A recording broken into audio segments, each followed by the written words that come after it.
Assalamualaikum warahmatullahi wabarakatuh.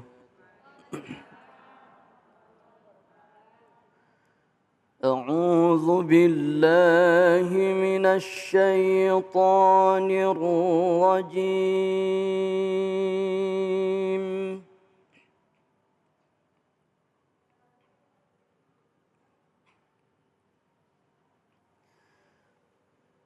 بسم الله الرحمن الرحيم.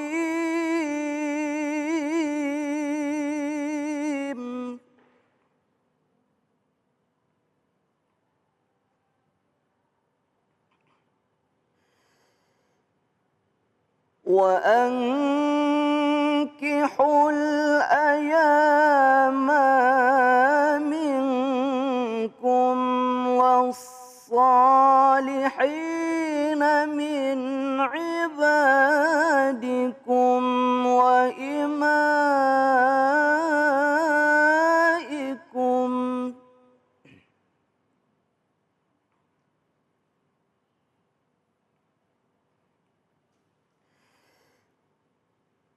إن يكونوا فقراء يغنهم الله من فضله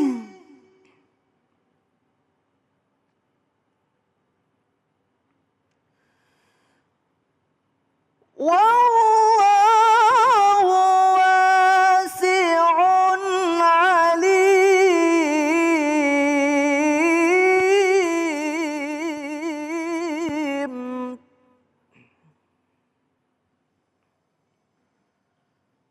والله واسع عليم.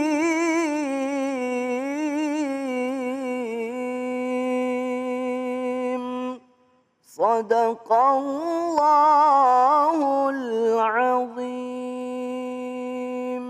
Assalamualaikum warahmatullahi wabarakatuh. Assalamualaikum warahmatullahi wabarakatuh. Alhamdulillah wassalatu wassalamu ala Rasulillah Sayyidina wa Maulana Muhammad ibn Abdillah. La haula wa la quwata illa billah. Amma ba'du. Maha benar Allah dengan segala firman-Nya. Iqra'u Qur'an fa innahu ya'ti yaumal qiyamah syafi'an li ashabi.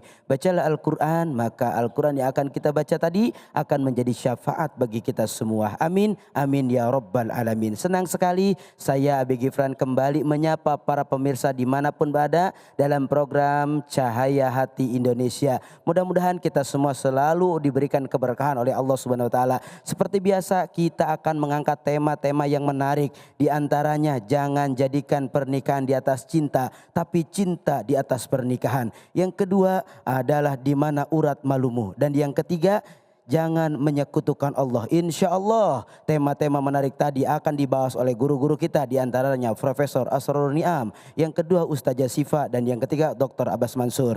Bagi para pemirsa yang ingin bertanya, silahkan nanti bertanya kepada guru-guru kita semua. Dan bagi para pemirsa yang ingin ikut serta bersama ngaji yuk dengan kami semua, kami ada program segmen ngaji yuk bersama Ustadz Munawir Ngacir. Dan jangan lupa siapkan Al-Qur'annya. Tentunya kami mengingatkan kembali kepada para pemirsa untuk tetap menjaga protokol kesehatan, diantaranya mencuci tangan, menggunakan masker, menjaga jarak, menghindari kerumunan, dan membatasi diri dari bepergian. Sebelum itu saya akan menyapa dulu para pemirsa yang ada di studio. Assalamualaikum ibu-ibu.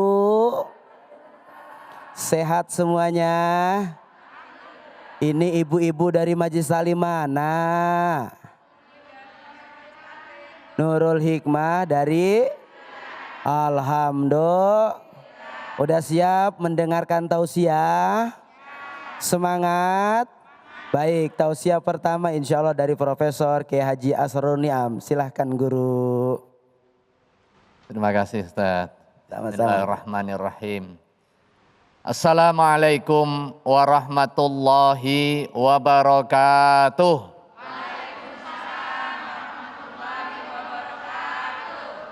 Bismillahirrahmanirrahim. Alhamdulillahirabbil alamin. Wassalatu wassalamu ala asyrafil anbiya'i wal mursalin wa ala alihi wa ashabihi ajma'in at-tahirin. Rabbi syrah li sadri wa yassir li amri wahlul 'uqdatam min lisani yafqahu qawli wa ba'du.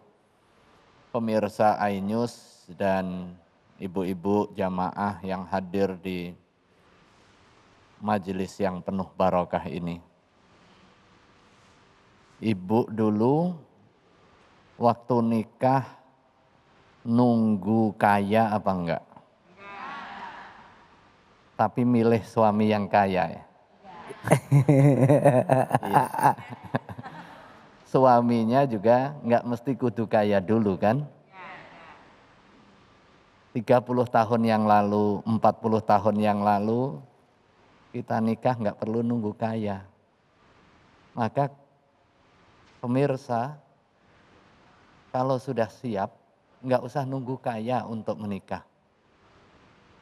Karena Allah Maha Kaya. Ayat yang tadi dibacakan bukan hanya sekedar untuk didengarkan, tetapi difahami maknanya dan juga kita amalkan sebagai pedoman. Iyakunu fuqara yughnihimullahu min fadlih. Apabila fakir, Allah akan kayakan dengan keutamaan dan juga kelebihan yang dimiliki oleh Allah Subhanahu wa taala. Allah Maha luas dan Maha mengetahui. Asal kita memiliki keyakinan bahwa begitu masuk jenjang pernikahan itu untuk kepentingan ibadah. Bukan hanya sekedar kepentingan menyalurkan hasrat nafsu birahi semata. Di dalam Islam pernikahan itu sebagai mitsaqan ghalidha, perjanjian agung yang memiliki dimensi ibadah. Bukan hanya sekedar urusan muamalah. Bukan hanya urusan suka sama suka, tidak. Karena salah satu di antara 5 pilar ditegakkannya hukum Islam itu ada namanya hifdzun nasli, menjaga keturunan.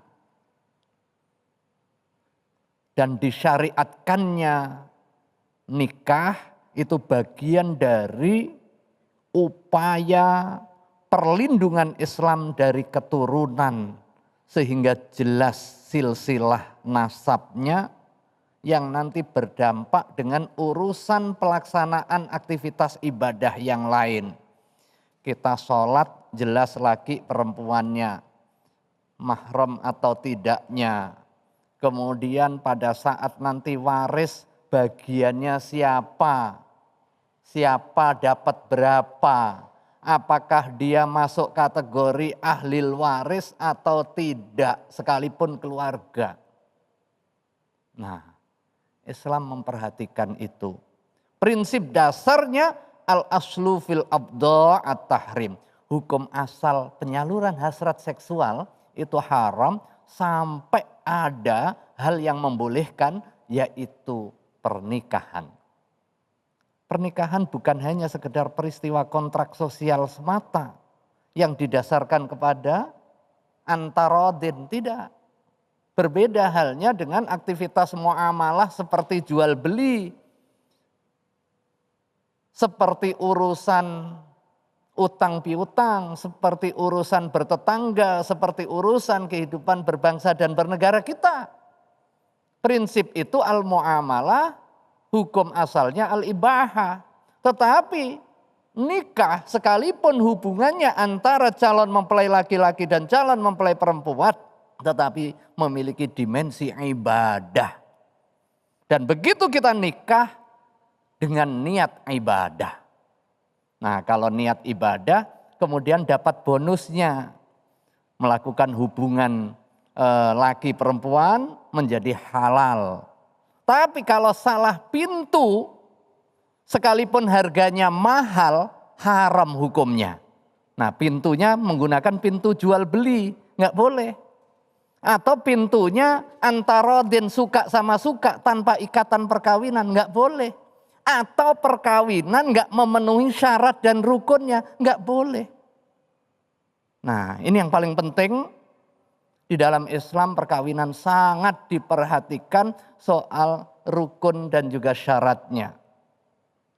Nggak boleh nikah sesama jenis, nggak boleh. Haram hukumnya, sekalipun suka sama suka. Bahkan itu terlaknat. Yang laki sama perempuan normal, tetapi di luar pernikahan saja nggak boleh. Apalagi sesama jenis, nggak normal. Masalahnya kemudian yang nggak normal minta disahkan. Na'udzubillahi min dzalik. Nah, yang berikutnya tujuan pernikahan kita. Untuk kepentingan apa? Di samping untuk kepentingan ibadah, jangan nunggu kaya, jangan banyak pertimbangan. Rasulullah memberikan pengajaran kepada kita, ya ma'syarasy syabab, man istata'a minkumul ba'ah falyatazawwaj. Anak-anak muda, si jombloan-jomblowati ini. Enggak usah nunggu mapan, nunggu kaya. Kalau sudah siap, sudah ada jodohnya, segera. Tetapi enggak boleh juga gerusa-gerusu. Karena di situ ada persyaratan yang namanya al-ba'ah. Al-ba'ah itu adalah kompetensi. Kompetensi pada aspek fisik, kompetensi pada aspek non-fisiknya. Karena di dalam pernikahan ada tanggung jawabnya, kompetensi untuk mengemban tanggung jawab. Jangan sampai juga nggak punya apa-apa, nggak punya modal apa-apa, modalnya cuma modal berani nikah, ya nggak boleh. Berani di sini pengertiannya adalah memiliki kecukupan, kelayakan untuk menikah. Pendidikannya sudah selesai, nggak boleh juga masih kecil, kemudian ada yang ngelamar, udah biar cepet urusannya selesai. Ya nggak boleh juga, karena itu masih berada di dalam tanggung jawab kita. Nah, tanakahu tanasalu, nikahlah kalian, kemudian berketurunan yang baik. Di dalam membangun rumah tangga, disitulah proses mahabbah akan muncul. Milih jodoh jangan hanya melihat tampangnya saja. Oh, saya cinta karena cantik sekali. Boleh nggak itu? Boleh, manusiawi, tetapi tidak cukup hanya itu. Makanya kecintaan itu butuh proses. Dan cinta saja tidak cukup, harus ada kasih sayang. Makanya di dalam ayat yang lain, wa min ayatihi an khalaqalakum min anfusikum azwaja litaskunu ilaiha wa ja'ala bainakum mawaddatan wa rahmah. Di dalam tafsirnya ada dua kata, mawaddah, rahmah. Mawaddah sebagai bentuk kecintaan yang bersifat jismani, yang bersifat fisik. Saya tertarik kepada seseorang karena cantiknya. Ibu-ibu mencintai bapaknya dulu, memilih menjadi calon suami karena fisiknya, karena kedudukannya, karena hartanya. Boleh enggak? Boleh, tapi itu enggak cukup. Nah, tahap yang berikutnya adalah rahmah. Rahmah itu apa? Kasih sayang. Dia sifatnya non material, non fisik. Ibu tadi berangkat di sini pamit suaminya enggak? Pamit, benar. Cium tangan. Diantar enggak? Diantar, alhamdulillah. Kita bisa saksikan kaki Nini bergandengan tangan. Kemudian kalau jatuh ditolongin. Itu bukan lagi mawaddah yang muncul. Tetapi itu rahmah.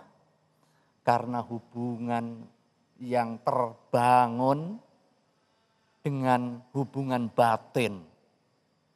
Tersambung karena hananah, kasih sayang. Tersambung karena hati. tersambung karena ibadah, tersambung karena takorrub. Kalau hanya pertimbangan fisik kita menikah, kalau hanya pertimbangan kecantikan lahiriah kita menikah, paling banter umurnya 20-30 tahun. Nikah usia 25 tahun sudah mulai ada garis-garisnya. Ya. Kemudian didempul. Nah, didempul 5 tahun, 10 tahun udah nggak berarti lagi dempulannya itu. Setebal apapun masih tetap saja jalannya juga pelan. Kadang minyaknya pun sudah ganti dari Bulgari jadi apa, Bu? Iya, minyak angin. Nah, itu.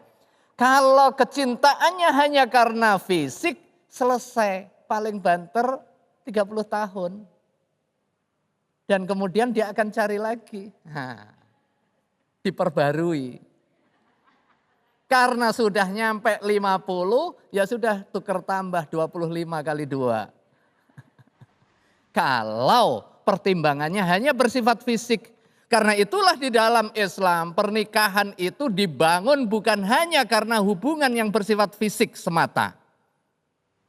Rasulullah mengajarkan tungkahul mar'atu li arba'in. Dinikahi seseorang itu karena pertimbangan 4 dan ini manusiawi. 5 liha karena hartanya. Tajir. Lihasabiha karena status sosialnya. Anaknya presiden, anaknya wali kota, anaknya raja, keturunan terah Habib misalnya ya. Kemudian lijamaliha karena kecantikannya, ketampanannya. Itu manusiawi, boleh nggak? Boleh. Tetapi yang paling penting adalah lidiniha. Di antara 4 pertimbangan ini, fazfar bidzatiddin taribat yadak. Perhatikan urusan agama, niscaya kau akan bahagia. Karena di dalam perkawinan itu mempertemukan 2 insan yang berbeda jenis kelamin, berbeda kehendak, berbeda pikiran. Maka sedapat mungkin dicari titik-titik persamaan. Orang kita mengelompok aja itu udah tanpa mempertimbangkan urusan keagamaan. Suasana psikologis kita pasti mengelompok dengan orang yang memiliki kesamaan-kesamaan. Orang Jawa ngumpul karena ada kedekatan emosional. Pada saat kita pergi ke luar negeri, ke Chili, ke Eropa Timur misalnya, hanya dengan kesendirian kita, begitu ketemu orang Asia muncul kedekatan. Nah, di dalam Islam itu sangat diperhatikan karena pernikahan itu long term, bukan short term. Maka yang paling penting adalah urusan keagamaan. Enggak boleh kita menikah beda agama. Itu hukumnya haram dan enggak sah. Sekalipun misalnya ada aturan yang membolehkan. Itu haram dan tidak sah. Jangankan urusan agama, urusan kesepadanan aja di dalam Islam pada peristiwa pernikahan diperhatikan. Yang namanya al-kufu atau kafa'ah, kesepadanan. Kesepadanan dalam hal apa? Kesepadanan dalam hal kecantikan, ketampanan. Jangan mukanya muka, seperti saya ini. Jangan mukanya muka kelas 3 standarnya, minta standar nilai 9 calon istrinya. Kalau toh dapat nanti jadi beban. Beliin bedaknya, ngajak jalannya, kemungkinan dilirak-liriknya. Itu aja udah jadi beban itu. Belum lagi soal pendidikannya. Nah, Islam memperhatikan itu.